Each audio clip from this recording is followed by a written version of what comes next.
Time check muna tayo. Philippine Standard Time po natin ngayon ay 5:11 ng umaga. Ngayon dumako naman tayo sa agwat ng temperatura sa iba't ibang bahagi ng bansa. Unahin po natin sa bahagi ng Luzon, pinakamataas na po ang temperatura. Diyan po yan sa may Lawag City at pati na rin po dito sa may Puerto Princesa na meron po 25 to 32 degrees Celsius. At dito naman po sa Baguio City, malamig pa rin po ang panahon. Meron pong 17 to 24 degrees Celsius.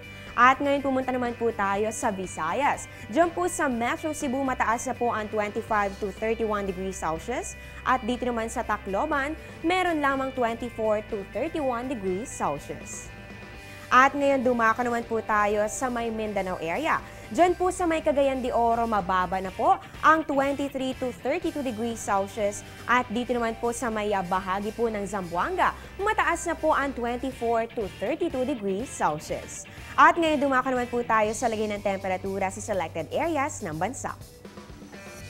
Diyan po sa Dumaguete, meron pong 25 to 33 degrees Celsius. At dito naman po sa may Calapan Oriental, Mindoro, meron pong 22 to 31 degrees Celsius.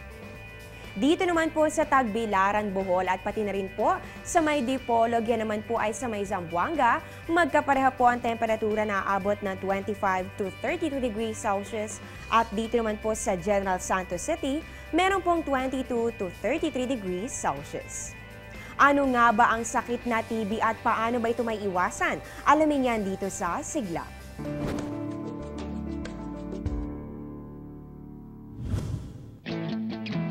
Sa sakit na tuberculosis o TB, hindi lang baga ang apektado, kundi pati na rin ang central nervous, circulatory at lymphatic systems ng biktima. Ito ay sanhi ng mikrobyong Mycobacterium tuberculosis na karaniwang naipapasa sa pamamagitan ng laway.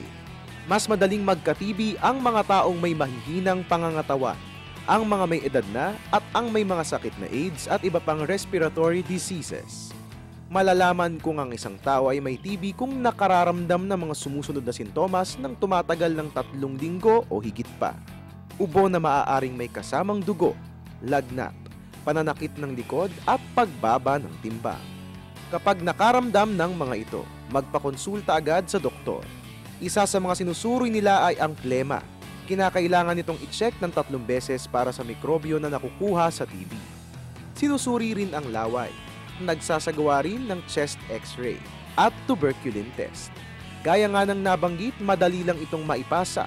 Kaya para hindi mahawa ang mga mahal sa buhay, inumin lagi ang gamot. Takpan ang bibig o kaya ay lumayo sa ibang tao kapag umuubo. Matulog sa ibang silid kung saan mas makakahinga ng maayos. At higit sa lahat, hikayatin silang magpatingin sa doktor upang maagapan agad kung sakaling meron silang TB. Maaaring gumaling ang mga taong may TB kung patuloy ang paggamot nito sa loob ng 6 na buwan.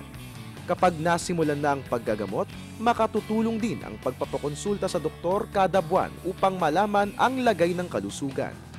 Kapag gumaan ang pakiramdam, hindi ito senyales na magaling na ang biktima. Dapat pa ring ituloy ang paggagamot hanggang tuluyan siyang gumaling. Para maiwasan naman ang sakit na ito at para bumilis ang paggaling ng taong may TB, iwasan ang paninigarilyo at pag-inom ng alak na ilan sa mga sanhi ng tuberculosis.